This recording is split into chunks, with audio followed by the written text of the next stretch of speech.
Hi and welcome to my soul tribe. My name is Miriam Rose. If you like this video, please make sure to subscribe, set your bell on all, like, comment and share, and let's get on with the video.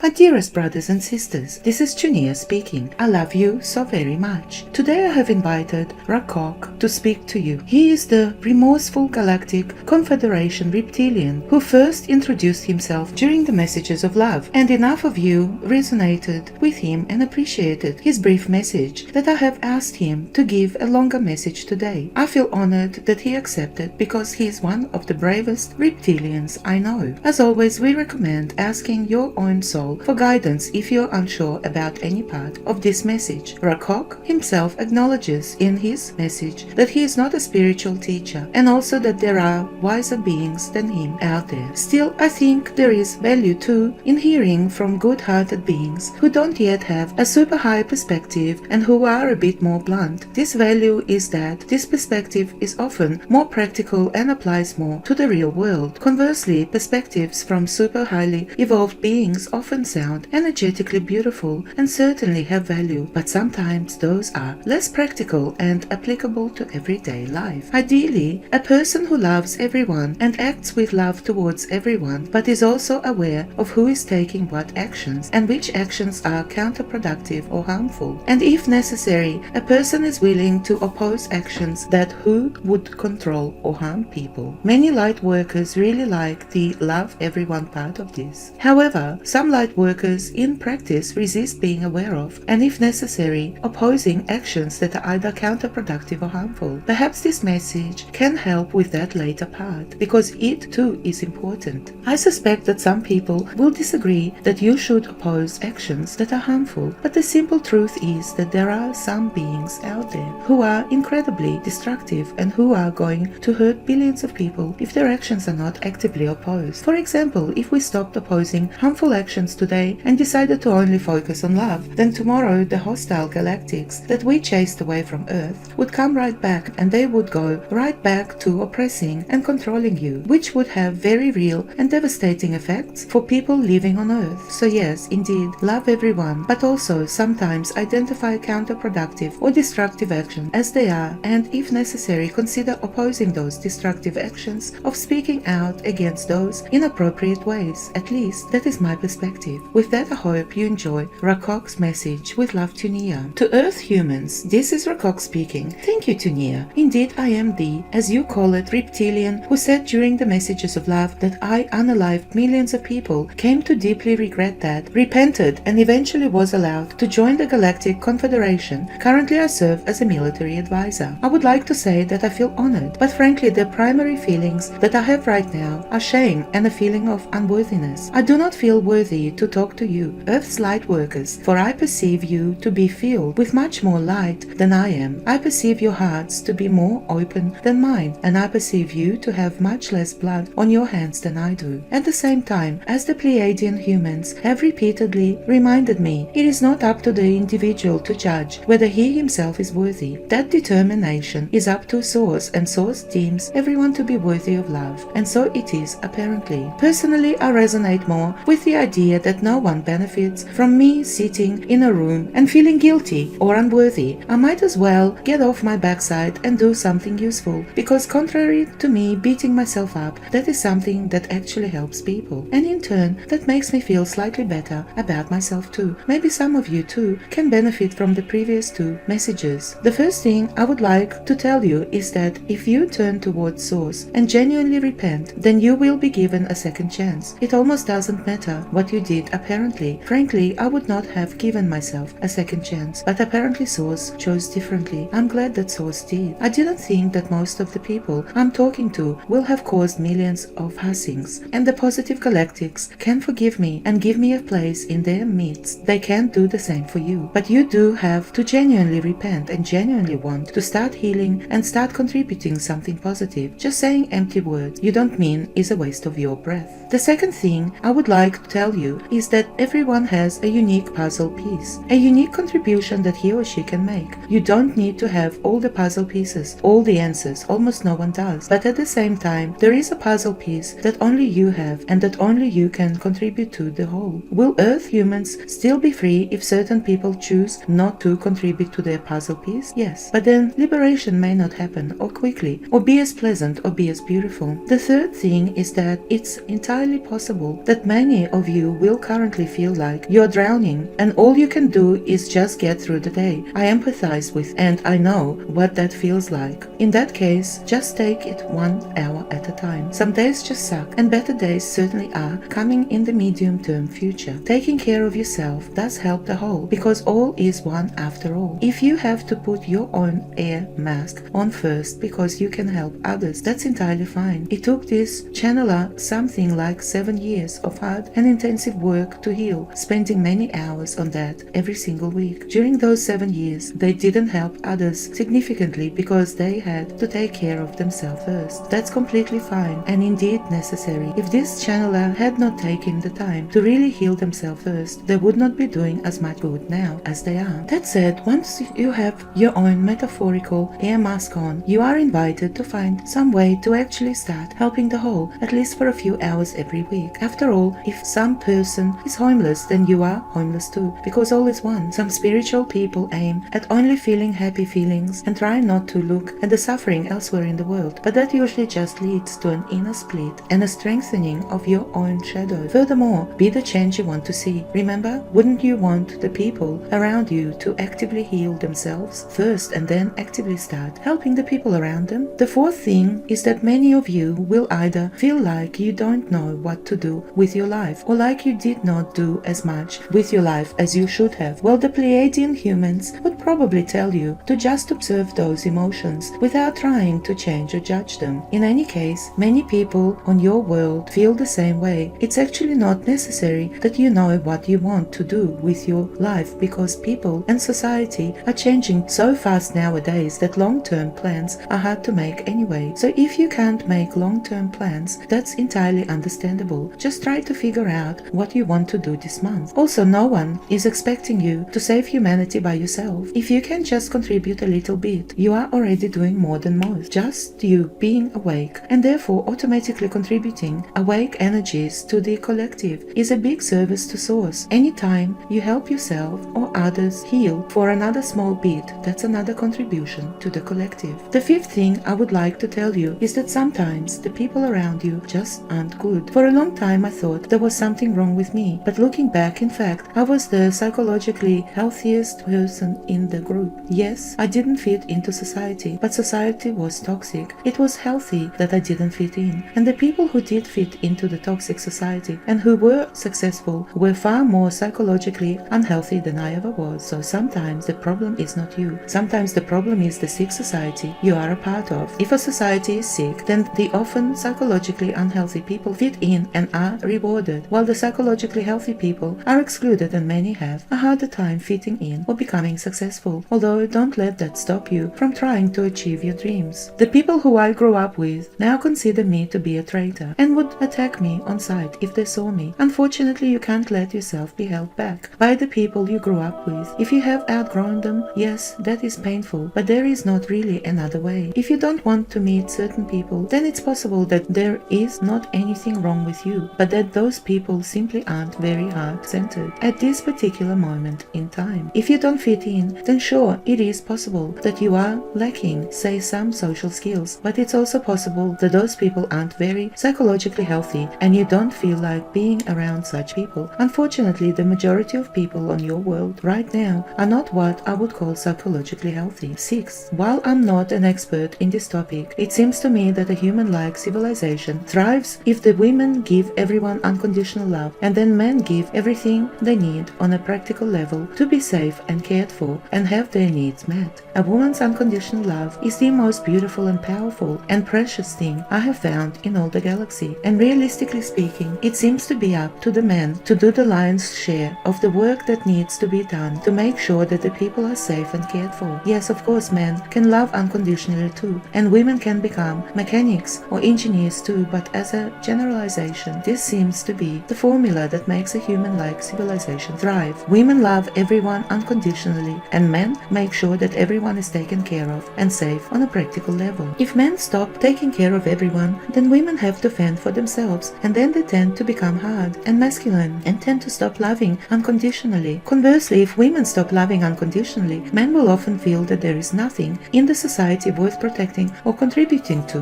and so they often become selfish and detached and stop taking care of everyone. It's fundamentally the presence of sufficient, unconditionally loving women that makes men feel that society has value and legitimacy and is worth contributing to. Currently, in many countries, you are in a situation where too many men aren't taking care of everyone and too many women aren't loving unconditionally. The solution is that either men will have to step up and start taking care of everyone so that the women feel safe to love again, or the women have to step up and start loving unconditionally again, despite the unsafety that they are feeling, so that men once again feel that society has value and is worth contributing to. To be clear, when I'm talking about unconditional love, I mean unconditional and universal love. I am not talking about only loving so-called good people or only giving love to people who act in a productive way in this current moment. I mean loving everyone, including the most vile and repulsive and selfish, destructive people you can imagine. Sure, you can say that their actions are harmful, and sure, you can stop people from directly harming others, but that doesn't mean you ever stop loving them as people. Source thinks everyone is worthy of love, and hence everyone is worthy of love. Who are you to say that Source is wrong? If you meet a person whose ideology you despise, see how much love you can give them and see how sincerely you can listen to their ideas. See if you are able to not judge them and to not tell them that they should change because they have heard that 100 times already, and you saying that they should change for the 101st time isn't going to make a positive difference. If you're able to do all that, then that is a sign of your true mastery, and that is what will ultimately help heal the world. And yes, this also means that people should stop trying to get so-called bad people censored or deplatformed, no matter how allegedly harmful their words may be. So long as we are not talking about someone literally planning a murder or something like that. People who censor have never been on the right side of history and never will. People who try to force others to comply also usually aren't on the right side of history. I feel passionate about this because there was a certain period in time where I was trying to spread true information among my people, but the government didn't like that and censored me, allegedly to protect people from my so-called misinformation. Unconditional and universal love is what ultimately will heal society. If too many Earth humans are not willing to love unconditionally, then there is a good chance that you will all keep suffering and suffering and suffering until enough of you finally do become willing to love unconditionally. There is a good chance that suffering on your world will only end once enough people genuinely decide to start loving unconditionally. Fortunately, you only need a relatively small percentage of people on your world to have this unconditional love consciousness to cause a consciousness revolution, but you do need some amount of people who genuinely and truly love unconditionally, including the people whose ideology is the opposite to their own. 7. There is only one inherently legitimate law, and that is that you may not directly harm another without a good reason. All other laws have no inherent legitimacy behind them, apply to those who consent to them. In fact, if a police officer on your world gives a parking ticket to someone who does not consent to that, with the implied threat of prison or a seizure of assets if the ticket is not paid, then from my point of view, the police officer is breaking the only actually legitimate law there is. I realize that this is considered to be an extremist position on earth, but I feel very passionately about this because I come from a place where people were forced by law to follow orders, and those orders led to an unspeakable amount of suffering. Just about every evil empire or imperialist country that ever existed has made its own atrocities legal, while often making it illegal for individuals to hinder the state when it is committing atrocities. This is true on your world as well, including in Western countries. The government says that the government's crimes are legal and that the government prosecutes genuine whistleblowers and genuine journalists. Some notable whistleblowers and journalists have had to flee from the West because they exposed the crime of Western government. What is legal is often miles apart from what is moral. In fact, moral things are often made illegal and immoral things are often made legal, or at least people get away with immoral things. There is nothing that scares me more than an authoritarian state that develops systems that cause suffering and death, and a compliant population that goes along with its laws, because after all, laws are laws and complying is easier than standing up for truth and justice. Still, from a rational perspective, perhaps some amount of rules might be temporarily necessary until your people learn to love unconditionally, at which point you will no longer need those rules anymore. I also don't really suggest no longer following any laws, because your government will simply use force on you to get you to comply, no matter how theoretically right you might be. I guess what I'm saying is, please be aware that there is only one law with inherent legitimacy behind it, and in all other cases, if you don't consent to it, it shouldn't apply to you from my personal perspective, although Earth courts may not agree with you. Please don't let yourself get convinced that following rules is more important than saving lives or creating a heart-centered society. Rules should be there to serve the people. People aren't there to serve rules. Governments should be there to serve the people. People aren't there to serve the government. If the people are afraid of their own government or disapprove of their own government, then that government is illegitimate. Although if you're going to break rules, make sure you're on the right side first. There absolutely are cases where a law does more good than harm, and where suffering is created because someone breaks a law. And there are many cases of people trying to make huge changes to society and they break the law in the process, and those people genuinely have the best intentions, but ultimately they do more harm than good. One way of making sure that you are on the right side, are you able to do a good job at arguing for positions that you really disagree with, that people who genuinely think like that consider you to be able to do a good job arguing their case? If the answer is yes, then you probably understand reality and systems well enough that you can be reasonably sure that your actual views have some merit. If you are unable to argue for a view you despise in such a way that people who think like that consider you to be making a good case for them, then you simply don't understand reality and systems well enough yet, and you are not qualified to make big changes to society. Go research more and talk to more people until you understand every view well enough that you can make a case for that perspective, and only then will you be qualified to make big changes to your society. Of course, the good news is that you don't need to have this level of understanding of all perspectives to do small acts of kindness or to give people unconditional love. The level of understanding is more a necessity for people who intend to make a big change to society. Finally, 8. Yes, women have been suppressed and kept down and brutalized for millennia. However, it wasn't primarily Earthmen who did that. It was primarily hostile ETs who did that, including my kind, whom you call reptilian. So please stop blaming men for the oppression that women face. Men are suffering too right now, just like women are. From a practical perspective, Earth humans as a whole may very well keep suffering so long as men blame women, women blame men, whites blame blacks, blacks blame whites, etc., etc. It is quite possible that Earth humans will keep suffering until enough of you come together. You stop blaming each other. You stop bringing up past grievances. You stop trying to get something in the present because some other people did something bad in the past. You stop playing the victim. You take personal responsibility and you start working towards a better future together as one race. And yes, this also includes treating white conservative men with love, even if you disagree with them, just as it includes treating everyone with love. Of course, white conservative men should treat other people with love too, just like everyone should treat everyone with love. And if someone else treats people poorly, then you continue showing them love, no matter how they act. Of course, humanity isn't fated to keep suffering until every single human has learned to love unconditionally. There only needs to be a relatively small group of people who genuinely loves unconditionally and who genuinely tries to move forward towards a better future, united as one race. If there is such a group, then all of humanity will be uplifted. If you want to solve racism, then the only way to do that is to actively show love to racists, which does not mean approving of their actions or words. Racists are worthy of love because Source thinks they are worthy of love. And who are you to disagree with Source? If you are not willing to love racists, fine, then racists will continue and humanity will likely keep suffering until enough people are willing to truly love unconditionally, which yes, does mean loving the racists too, and also not censoring the racists. Still, what you resist persists. The only and only way to get rid of bad ideologies is to show love to the people who hold those views. Of course, you do have to be authentic. Pretending to love racists, while in fact you do not, does not help anyone. In this case, a good question to ask might be, what is blocking you from loving others? I hope this was helpful. Everything I said is my personal perspective and not some kind of ultimate truth. truth. I make no claim to be some kind of grand spiritual master. Frankly, there are far wiser beings than myself out there. I'm just sharing my thoughts. You have all my love and respect for your courage in choosing to be born on Earth during such hard times. Thank you for letting me share this. It makes me feel a bit more useful. Yours lovingly, R'Kok.